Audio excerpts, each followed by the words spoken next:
Baik, Assalamualaikum warahmatullahi wabarakatuh. Selamat pagi. Salam sejahtera untuk kita sekalian. Salam Om Swastiastu, Namo Buddhaya, salam kebajikan, salam bahagia, salam sehat dan rahayu untuk kita semua. Pak Direktur Penyidikan pada Jampisus yang saya hormati beserta jajaran dan jajaran Puspenkum yang saya hormati, dan teristimewa buat rekan-rekan media yang sudah hadir pada kesempatan yang baik ini. Rekan-rekan media, pada kesempatan ini Pak Direktur Penyidikan akan menyampaikan update atau perkembangan terkait dengan penanganan perkara suap dan atau gratifikasi dalam penanganan perkara di Pengadilan Negeri Jakarta Pusat. Ada hal yang menarik yang akan disampaikan pada saat ini terkait dengan perkembangan penanganan perkara dimaksud. Perlu saya sampaikan bahwa yang pertama, penyidik pada hari ini melakukan pemeriksaan setidaknya terhadap 12 orang saksi dari berbagai pihak, ya. Dan penyidik juga melakukan pemeriksaan terhadap 3 tersangka yang sudah ditetapkan sebelumnya. Dari berbagai keterangan yang diperoleh, ternyata ada hal yang harus disampaikan sehingga ada perkembangan penyidikan yang membuat penyidik membuat satu ketetapan atau sikap terhadap perkara ini. Yang kedua, bahwa penyidik juga melakukan penyitaan atas berbagai barang bukti yang diperoleh oleh penyidik sehingga sangat terkait dengan sikap dari penyidik tersebut dalam perkara ini. Ya, nanti akan disampaikan oleh Pak Direktur Penyidikan. Rekan-rekan media, sebelum Pak Direktur Penyidikan menyampaikan perkembangannya, perlu saya sampaikan bahwa ternyata di dalam penanganan perkara ini setidaknya ada 3 kelompok atau fungsi yang dilakukan oleh tim kuasa hukum. Ada yang berfungsi sebagai tim juridis, ada yang berfungsi dalam kaitan dengan social engineering, dan ada yang berfungsi dalam kaitan dengan non juridis.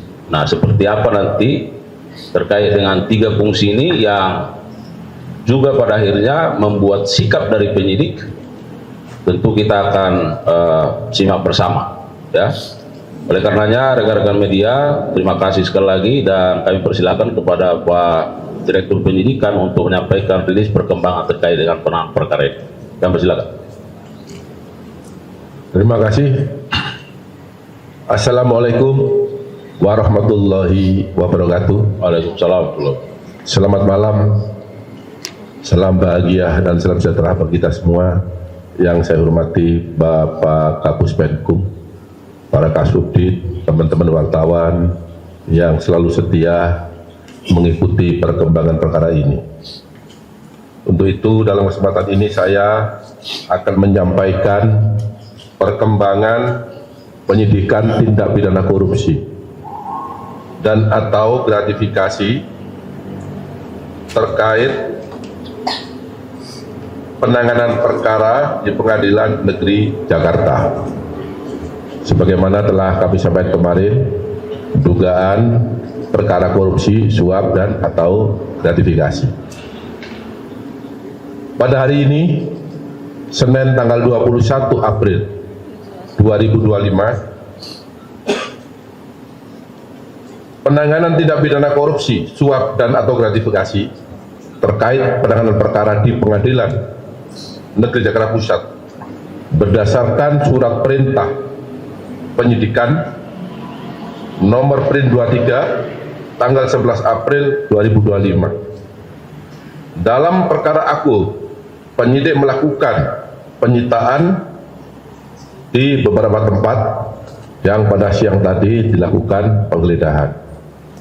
Dalam penggeledahan ini penyidik telah menyita dokumen BBE baik berupa HP maupun laptop yang diduga sebagai alat yang digunakan untuk melakukan kejahatan. Selanjutnya, berdasarkan hasil pemeriksaan dan dikaitkan dengan alat bukti lain yang telah diperoleh oleh penyidik selama melakukan penyidikan pada hari ini terhadap beberapa saksi sebagaimana yang telah disampaikan Pak Kapus Penkum, penyidik pada Jaksa Agung Muda Tindak Pidana Khusus Kejaksaan Republik Indonesia mendapatkan alat bukti yang cukup untuk menetapkan 3 orang tersangka. Yang pertama, tersangka MS. Yang bersangkutan selaku advokat dengan surat penetapan tersangka nomor 21 tanggal 21 April 2025. Yang kedua, tersangka JS. Yang bersangkutan sebagai dosen dan advokat berdasarkan surat penetapan tersangka nomor 29 tanggal 21 April 2025. Yang ketiga, tersangka TB selaku Direktur Pemberitaan JEK TV berdasarkan surat penetapan tersangka nomor 30 tanggal 21 April 2025. Adapun hasil pemeriksaan terhadap para saksi dan para tersangka yang sebelum ditetapkan sebagai saksi, yang bersangkutan juga sebelum ditetapkan sebagai tersangka, yang bersangkutan terlebih dahulu diperiksa sebagai saksi, dapat diperoleh fakta-fakta sebagai berikut. Terdapat permufakatan jahat yang dilakukan oleh MS, JS bersama-sama dengan TB selaku Direktur Pemberitaan JEK TV untuk mencegah, merintangi atau menggagalkan secara langsung atau tidak langsung dalam penanganan perkara tindak pidana korupsi tata niaga komoditas timah di wilayah IUP di PT Pertamina Tbk dan tindak pidana korupsi dalam kegiatan importasi gula atas nama tersangka Tom Lembong, baik dalam penyidikan, penuntutan maupun pemeriksaan di pengadilan. Sementara berlangsung yang saat ini prosesnya sedang berlangsung di pengadilan dengan biaya sebesar dengan biaya 478.500.000 rupiah yang dibayarkan oleh tersangka MS dan tersangka JS kepada TB yang dilakukan dengan cara-cara sebagai berikut. Tersangka MS dan tersangka JS mengorder tersangka TB untuk membuat berita-berita negatif dan konten-konten negatif yang menyudutkan kejaksaan terkait dengan penanganan perkara Akwo, baik ketika di penyidikan, penuntutan maupun di persidangan, dan tersangka TB mempublikasikannya di media sosial, media online, dan JEK TV News sehingga kejaksaan dinilai negatif dan telah merugikan hak-hak para tersangka atau terdakwa yang ditangani oleh tersangka MS dan tersangka JS selaku penasihat hukum tersangka atau terdakwa. Kemudian tersangka JS membuat narasi-narasi dan opini-opini positif bagi timnya, yaitu MS dan JS, kemudian membuat metodologi perhitungan kerugian keuangan negara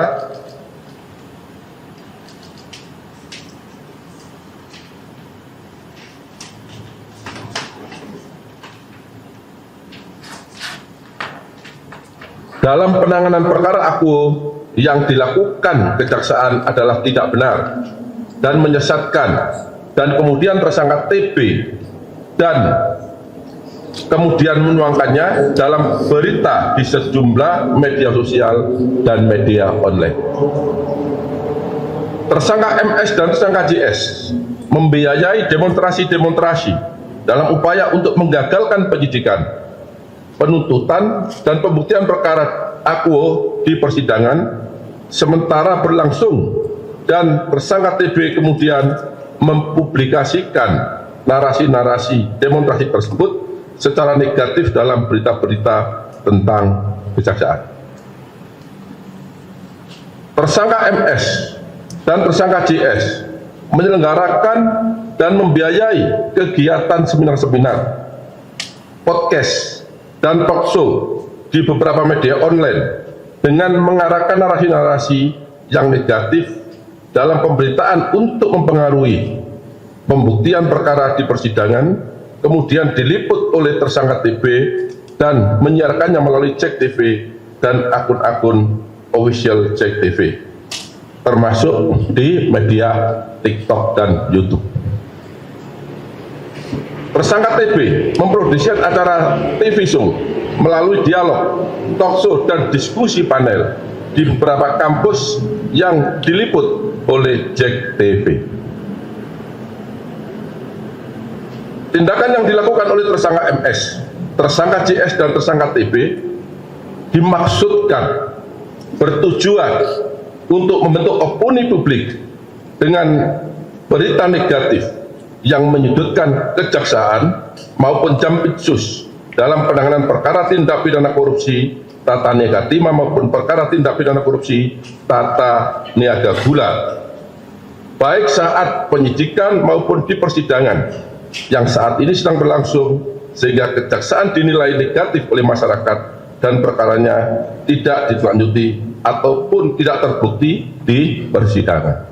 Jadi tujuan mereka jelas, dengan membentuk opini negatif seolah-olah yang ditangani oleh penyidik tidak benar, mengganggu konsentrasi penyidik, sehingga diharapkan atau harapan mereka perkaranya dapat dibebaskan atau minimal mengganggu ya konsentrasi penyidikan.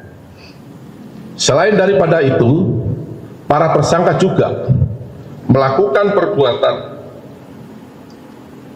yaitu menghapus beberapa berita, beberapa tulisan yang ada di BBE mereka sebagaimana keterangan yang telah diakui oleh para tersangka, dan barang bukti tersebut sudah dan telah kami sita. Kemudian di samping itu terhadap beberapa tersangka juga memberikan keterangan yang tidak benar, di mana dalam salah satu keterangan saksi menyatakan bahwa beberapa waktu sebelum putusan pengadilan diputus di depan persidangan, WS selaku panitera telah memberikan draft putusan tersebut kepada tersangka, dalam hal ini tersangka MS dan tersangka JS, untuk dikoreksi apakah putusan itu sudah sesuai yang diminta.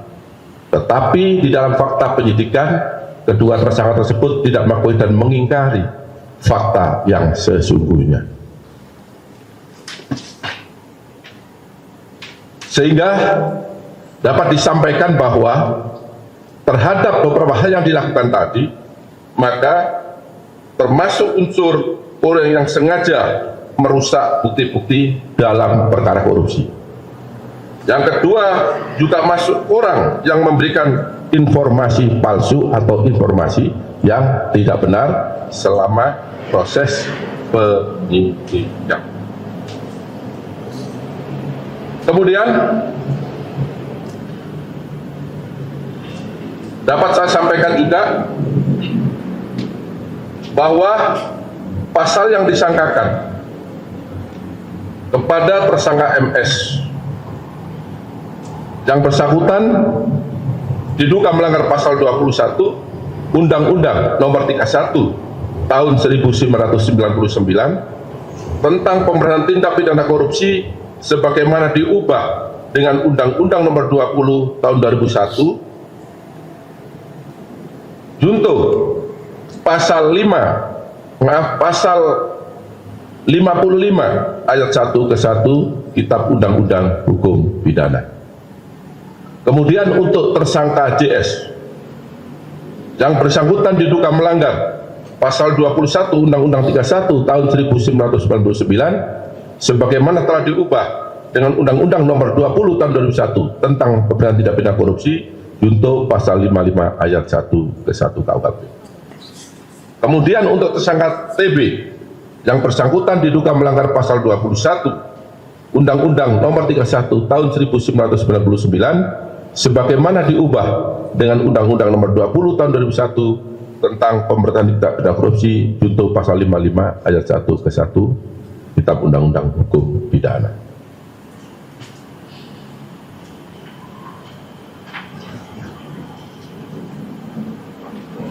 Terhadap kedua tersangka, yaitu tersangka JS, dilakukan penahanan 20 hari ke depan terhitung mulai hari ini di Rutan Salemba, Cabang Kejaksaan Agung. Begitu juga dengan tersangka TB, dilakukan penahanan 20 hari ke depan terhitung mulai hari ini di Rutan Salemba, Cabang Kejaksaan Agung. Sedangkan untuk tersangka MS tidak dilakukan penahanan karena yang bersangkutan sudah ditahan dalam perkara lain, yaitu perkara yang sudah disampaikan dalam 3 hari yang lalu pada saat konferensi pers dengan kawan-kawan wartawan yang disangka melakukan tindak pidana suap dan atau gratifikasi. Demikian perkembangan penyidikan yang dapat saya sampaikan pada malam hari ini. Apabila ada kata-kata yang kurang dipahami, saya mohon maaf. Wabillahi taufiq hidayah. Wassalamualaikum warahmatullahi wabarakatuh. Waalaikumsalam warahmatullahi wabarakatuh. Rekan-rekan media, sebelum kita buka sesi tanya jawab terkait hal ini, barangkali ada penegasan.